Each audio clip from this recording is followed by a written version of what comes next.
হাজারো চক্রান্তরা চক্রান্ত করবে, কিন্তু মনে রাখবেন ফয়সাল আল্লাহ পাকের কুদরতি হাতে।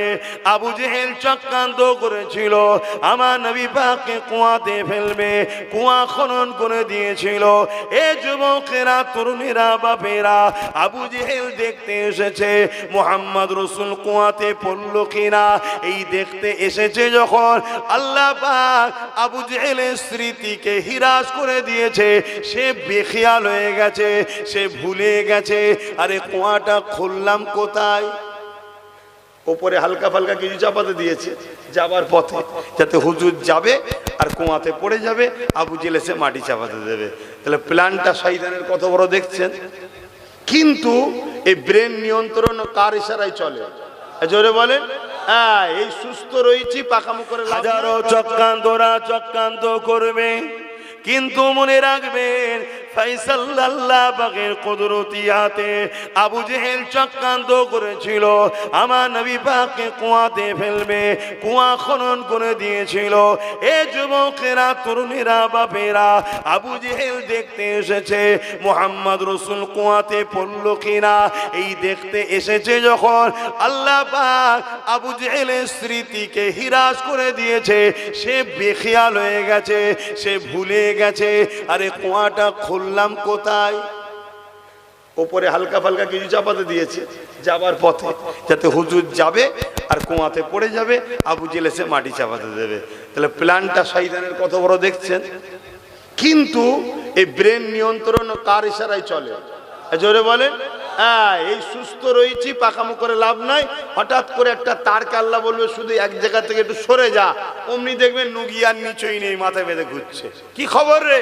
বললে ট্রান্সমিটার আউট হয়ে গেছে। কি আল্লাহ পারে না? পারে না। আল্লাহ আমাকে হেফাজত করেন, আমাদের হেফাজত করে, বলুন আমিন। যাই করো নাই করো, মনে রেখে দিও আল্লাহ, রসুল, ইসলাম, কোরআনের ব্যাপারে মাথাটা একটু নত করে রেখো। এখানে দাদাগিরি দিতে যেও না। তুমি মুসলমানের বেটা, তুমি মুসলমান ঘরের সন্তান। দুনিয়াদারি করতে হবে, ব্যবসা করতে হবে, কারবার করতে হবে, রাজনীতি করতে হবে, কিন্তু করতে গিয়ে আল্লাহ, রসুল, কোরআন, ইসলামের বিরুদ্ধে যাবে নাকি? এই জায়গাটা মাথায় রাখা দরকার আছে না? নাই, এটা মাথায় রেখো। বাবেরা, নওজোয়ান, তরুণেরা, আবু জেহেল ভুলে গেল কোন জায়গাতে কুয়াটা খুঁড়েছে।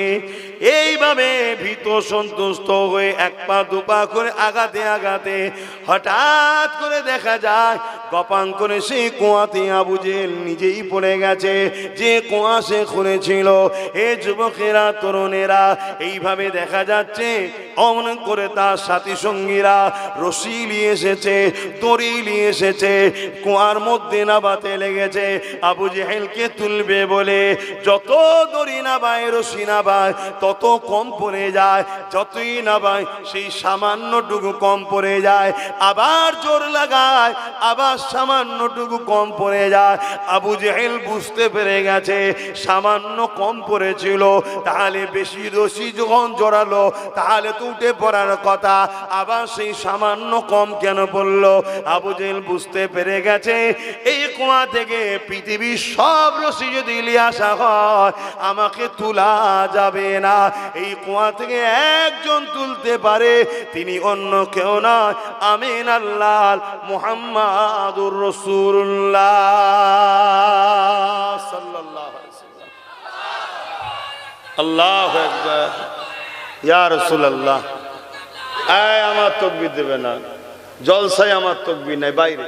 এটা আমার হুজুরের মজলিস, কথা বুঝে আসছে? আমার বাপও হুজুরের গোলাম, আমার দাদু হুজুরের গোলাম, আমার পদ্দাদু হুজুরের গোলাম, আমার বংশের প্রথম মুরব্বী হযরতে সিদ্দিক আকবর, তিনিও আমার রসুলের গোলাম। আমরা গোলামের বাচ্চা গোলাম, গোলামের বাচ্চা গোলাম, গোলামের বাচ্চা গোলাম। শুনছো তো নাকি? তবে কিন্তু আমরা নবীর বংশের আওলাদ, এটা মাথায় রাখবে। এতে আবার অনেকের অ্যালার্জি হচ্ছে এখন, শুনছো তো নাকি? যার অ্যালার্জি হয় চুলকে লিখে যে আমার দেখার দরকার নেই, কিন্তু আপনাদের অ্যালার্জি হচ্ছে না তো? নবী হলেন কোরাইশ, সিদ্দিক আকবর ও কোরাইশ। নবী হলেন কোরাইশ, উসমান গনি ও কোরাইশ। নবী হলেন কোরাইশ, হযরত উমর ফারুক ও কোরাইশ। নবী হলেন কোরাইশ, হযরত মৌলা আলী কোরাইশ।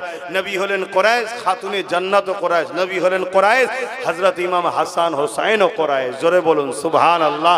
অহংকার না, আলহামদুলিল্লাহ, আল্লাহ আমাকেও কোরাইশ বানিয়েছে, আলহামদুলিল্লাহ। কথা বুঝে আসছে? কিন্তু ওটা বড়, এটা শিক্ষার জন্য বলা, যাতে লোক আদব বলা হয়। কেন ছাত্র যদি উস্তাদকে সম্মান আদব না করে, ও ছাত্র কিছু পাবে কি?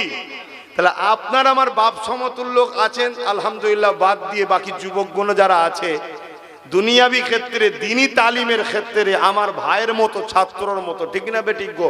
তারা যদি আদব বলা না হয় তা পাবে কি করে? এজন্যই শিক্ষা দিবার জন্য বলা হয় আমরা হলাম আওলাদে রসুল, আহলে রসুল, নবীর খানদানের সন্তান আমরা। জোরে বলুন আলহামদুলিল্লাহ। কিন্তু মনে রাখবেন, তুমি যদি আব্বাসকে জিজ্ঞেস করো তুমি কে, আব্বাস উত্তর দেবে একটাই, গোলামের বাচ্চা, গোলাম মোহাম্মদ রসুলের গোলাম, আহলে রসুলদের গোলাম, খাতুনে জান্নাতের গোলাম, হাসান হোসাইনের গোলাম, মৌলা আলীর গোলাম, উসমান গনির গোলাম, আবু বকর সিদ্দিকের গোলাম, ফারুক আজমের গোলাম। আমার হাইসিয়াত একটাই, আমি গোলাম। কথা মাথায় ঢুকছো না? ঢোকে না? বাবা আমার, ভাই আমার, বোঝার চেষ্টা করেন। যাক, অন্যদিকে চলে যাচ্ছে। এই অল্প সময় হলে কোন বলি আর কোনটা ছাড়ি, এই হচ্ছে সমস্যা। কিন্তু এই ভাইয়েরা সব গিয়ে বললো যেতে হবে একটু, তাই এসে গেছি, অসুবিধা নেই তো। কিন্তু ভাইয়েরা আবার মনে না দুঃখ পাই ভাই। তা হযরতে এই কি বলে আবু জেহেল বলছে যে দেখো, তোমরা যত রশি নিয়ে আসো আমায় উঠাতে পারবে না। আমাকে যদি উঠাতে চাও, যেমন হোক করে বুঝিয়ে বাজিয়ে মোহাম্মদ রসুল্লাহকে নিয়ে আসো। জোরে বলুন সুবহানাল্লাহ। আমার নবী পাককে নিয়ে আসলেন কুয়ার ধারে, অনেক বড় কথা। আমার নবীকে আবু জেহেল ডেকে বলছে যে মোহাম্মদ সাল্লাল্লাহু আলাইহি ওয়াসাল্লাম, অনেকে জানে আবু জেহেল হচ্ছে আমার নবীর চাচা। এটা সবাই জানে তো নাকি? হ্যাঁ না, আবু জেহেল আমার নবীর চাচা নয়। আমার নবীর 4টে চাচা ছিল, তার মধ্যে আবু জেহেল বলে কেউ নেই। এই শুনছেন তো নাকি? হ্যাঁ, আবু জেহেল আমার নবীর চাচা নয়। কথা বুঝে আসছে তো? পাড়া সম্পর্কে, কড়া কি পাড়া সম্পর্কে হয় তুই, পাড়া সম্পর্কে, নিজের চাচা নয়। যাই হোক, আমি ওইদিকে ইখতিলাফে যাচ্ছি না।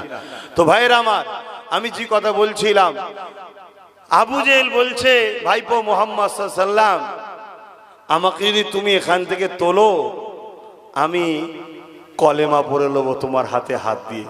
আল্লাহর নবী বলছে চাচা এখানে পড়লেন কি করে, ব্যাপারটা কি? ও তো বলতে লজ্জা করছে না, বলতে লজ্জা লাগছে কি? তো বলছে বলেন না কি হয়েছে? না, আমি আপনার জন্য কুয়া করেছিলাম, আপনাকে ফেলবো বলে, আপনাকে মেরে দেবো বলে। আল্লাহ রসুল বলছেন চাচা, আমার আব্বা জান নেই দুনিয়ার, আমার আম্মা জান ইন্তেকাল হয়েছে। আমি রসুল কি করেছি আপনি আমার দুশ্মনী করছেন? আমি গরিবদেরকে ভালোবাসতে বলি, মানুষের উপরে জুলুম করতে নিষেধ করি, মানুষের হক দিতে বলি, মানুষের গায়ের ঘাম শুকোবার আগে যারা মজদুর লেবার তাদের টাকাকে শোধ করে, তাদের পারিশ্রমকে শোধ করে দিবার কথা বলি। আমি তো বলি এ কায়নাতের মালিক একজন, তিনি হলেন আল্লাহ, তাকে মেনে নাও। আমি তো মোহাম্মদ, আমার কথা কখনো বলিনি যে আমি মালিক, আমি তো একজনের দাওয়াত দিতে এসেছি। তা আপনারা আমার উপর দুশ্মনী করছেন কেন? আবু জেহেল বলছে ভাইপো মোহাম্মদ সাল্লাল্লাহু আলাইহি ওয়াসাল্লাম, আমার যা হয়েছে হয়েছে, তুমি আমায় তুলে দাও এখান থেকে, আমার বড় ভয় লাগছে, দম আটকে যাচ্ছে, আমি কলেমা পড়ে নেবো। আল্লাহ নবী হাতটা বাড়ালো, আবু জেহেল হাত পেল, নবী টেনে তুলে দিলেন। জোরে বলুন সুবহানাল্লাহ।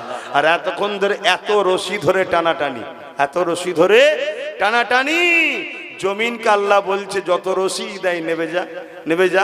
জমিন নেবে যাচ্ছে, নেবে যাচ্ছে, নেবে যাচ্ছে, নেবে যাচ্ছে। কথা শুনছেন? আর আমার রসুল যখন হাত বাড়ালেন, আল্লাহ বলছে জমিন সুযোগ হয়েছে আমার হাবিবের সঙ্গে স্পর্শ করার, ওপর দিকে উঠে আয়। জোরে বলুন সুবহানাল্লাহ, আরো জোরে বলুন সুবহানাল্লাহ। তা আবু জেহেল কপাল ফাটা ছিল। আবু জেহেল কে ছিল? কপাল ফাটা। ও সাথী সঙ্গীরা দেখলো, দেখে ইমানের কালেমা পড়ে মুসলমান হয়ে গেল। জোরে বলুন সুবহানাল্লাহ। কিন্তু আবু জেহেল কি বলছে? তুমি এত বড় জাদুকর আমি জানতাম না। বলুন নাউজুবিল্লাহ। তাহলে কপাল ফাটা নয়? কপাল ফাটা।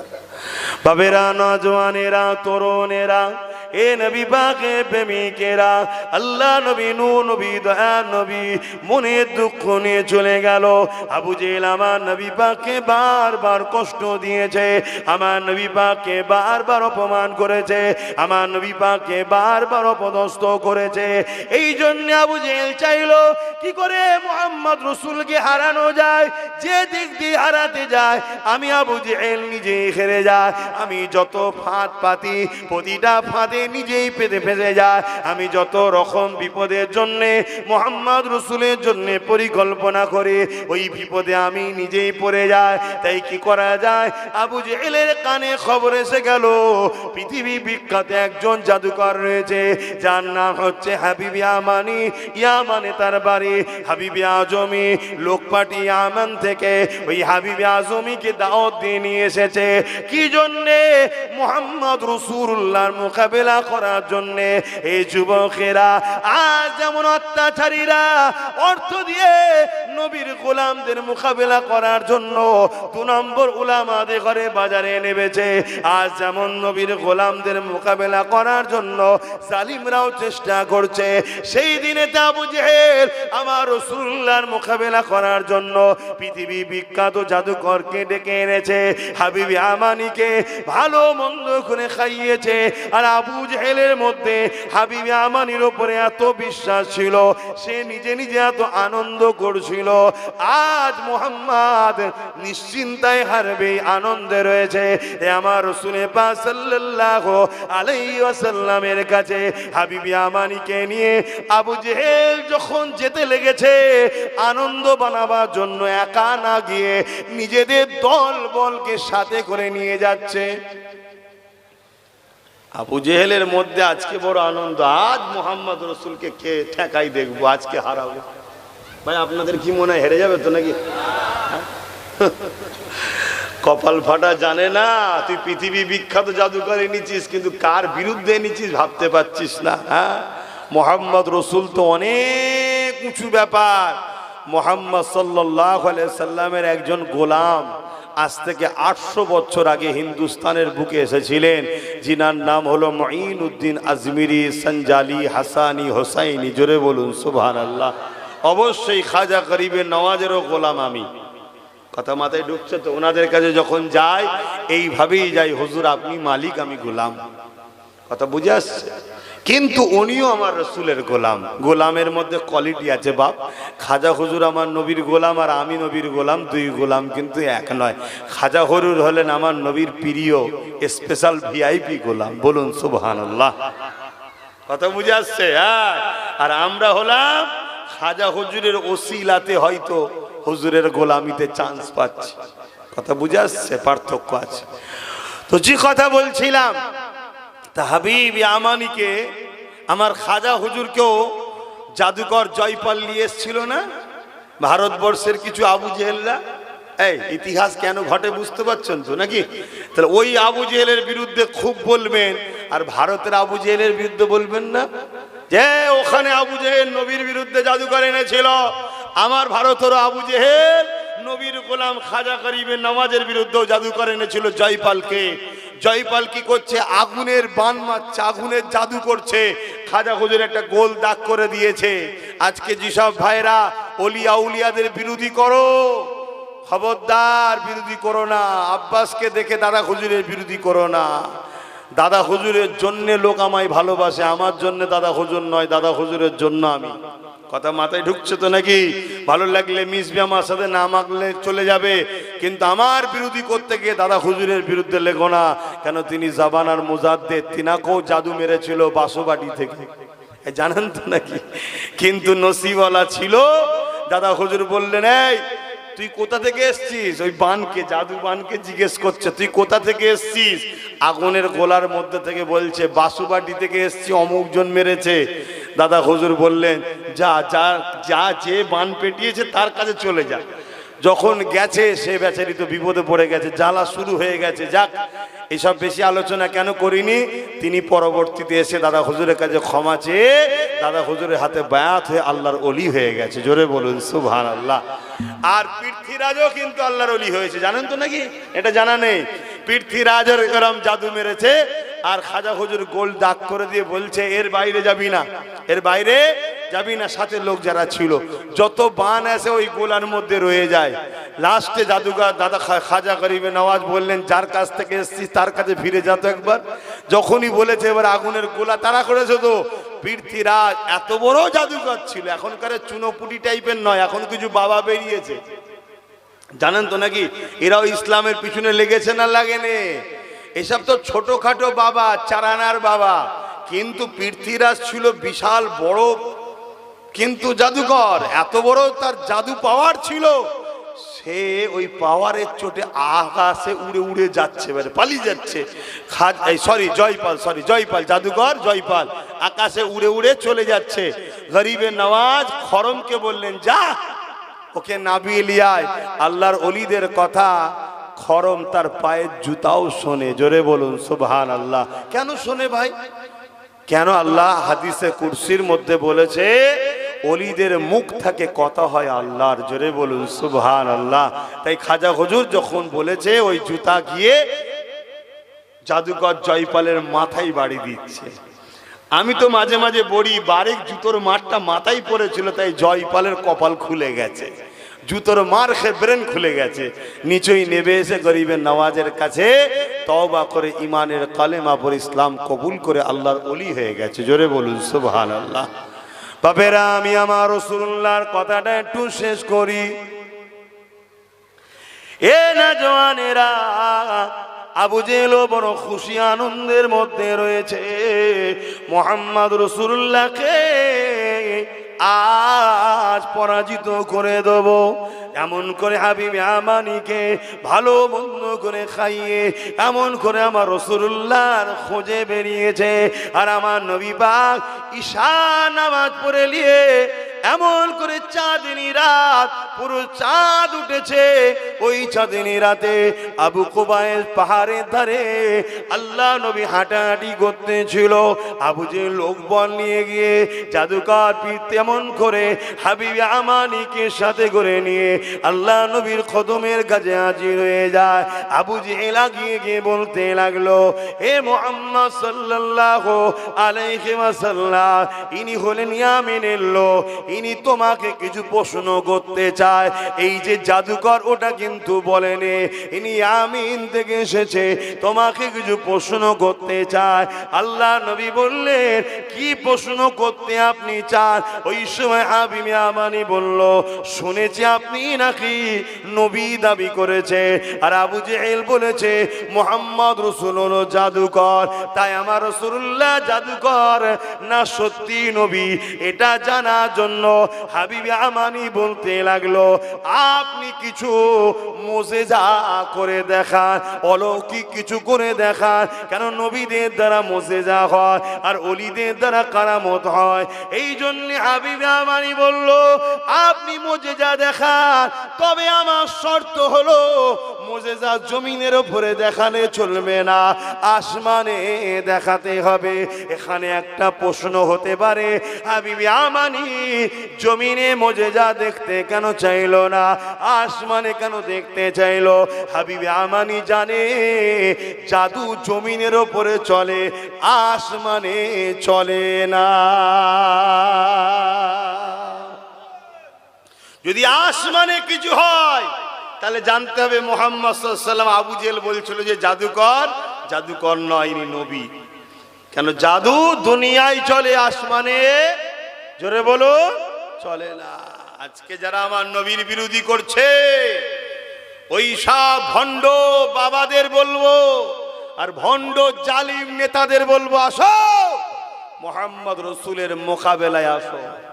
হুজুরের গোলাম আমরা রইছি, হুজুর তো অনেক শানওয়ালা, অনেক মাকামওয়ালা, হুজুরের গোলামদের মোকাবেলায় আসো। বেশি নয়, সুন্দরবন জঙ্গলে ছাড়া বাঘের মাথায় হাত বুলানো হবে। শুনছেন তো নাকি? নবীর গোলামরা যে হাত বুলাবে, আর গোলামদের পক্ষ থেকে চ্যালেঞ্জ, আলহামদুলিল্লাহ আমি অ্যাকসেপ্ট করতে রাজি আছি, আমি যেতে রাজি আছি। শুনছেন তো নাকি? আলহামদুলিল্লাহ। এই কথা শুনে হয়তো কিছু মুনাফিক মুসলমান এইটাকে লেও টোল করতে পারে যে ছাড়বে, ছেড়ে টোল করতে পারে। কিন্তু এই মুনাফিকরা বুঝলো না যে আমি মুহাম্মদ রসুলের ইজ্জতের পক্ষে দাঁড়িয়ে যাচ্ছি। আমি যত বড় আসামি হই না কেন, ইজ্জতটা মুহাম্মদ রসুলের ব্যাপার, ওখানে আল্লাহ বিজয় দেবেই। জোরে বলুন সুবহানাল্লাহ। এই ঈমান যাদের নাই তারা কিসের মুসলমান? এই ঈমান যাদের নাই তারা কিসের মুসলমান? আমার বিশ্বাস যখন মুহাম্মদ রসুলের পক্ষ থেকে যাওয়া হবে যে মুহাম্মদ রসুলের গোলাম যাচ্ছে, আমি যদি পৃথিবী বিখ্যাত পাপী হই, ইজ্জতটা মুহাম্মদ রসুলের ব্যাপার, ওই জায়গায় আল্লাহ আমাকে বিজয় দেবে। হয়তো অন্য সময় পেলে বাঘ হয়তো খেয়েও নিতে পারে, আমি অস্বীকার করছি না, কিন্তু এই সাহসিকতাটা আজকে মুসলিম সমাজ আমাদের নেই কেন? আর যারা আমার হুজুরের বিরোধী করছো, আসো, সে উত্তর প্রদেশের বাবা হোক, আর আমার দেশের মাথায় বসে আছে হোক, আর রাজ্যের মাথায় বসে আছে, চলো চলো আমার রসুলের দিনের মোকাবেলা করতে এসেছো। হ্যাঁ, তোমরা যা করছো ঝেড়ে ঝুড়ে গরিবদের দেশের লোকের লুটে খাচ্ছ, খেগে যাও বাবা। কথা বুঝে আসছে না? ওটা আলাদা প্ল্যাটফর্ম, আলাদা ব্যাপার। আমার নবীর বিরুদ্ধে লাগলে, আল্লাহর বিরুদ্ধে লাগলে ছেড়ে দেওয়া যাবে। আওয়াজ দিয়ে বলুন ছেড়ে দেওয়া যাবে। হাত তুলে সাক্ষী দিয়ে বলুন ছেড়ে দেওয়া যাবে, ছেড়ে দেওয়া যাবে, ছেড়ে দেওয়া যাবে। তাতে জীবন লাগলে আমরা জীবন দিতেও প্রস্তুত আছি হুজুরের জন্য, আল্লাহর জন্য। কারণ এই জীবন তো এমনিই যাবে। আল্লাহ রসুলের জন্য যারা জীবন দেয়, মরণের আগে জান্নাত দেখানো হয়। জোরে বলুন সুবহানাল্লাহ, আরো জোরে বলুন সুবহানাল্লাহ। গত কয়েকদিন আগে আমারই পশ্চিম বাংলার উত্তর 24 পরগনা ভাটপাড়াতে এক গাঁজাখোর মানবরূপী পশু কি বলছে, ইসলামে নাকি রেপ করা পাপ নয়। বলেছে না বলেন? কিন্তু দুঃখের বিষয়, ওই গাঁজাখোর মানবরূপী পশু, জাহান্নামের কুকুর, ও বলেছে এটা আমাদের কাছে বেদনাদায়ক, এটা আমাদের কাছে দুঃখদায়ক, এর জন্য মামলা হচ্ছে হবে, এর প্রতিবাদ হচ্ছে হবে।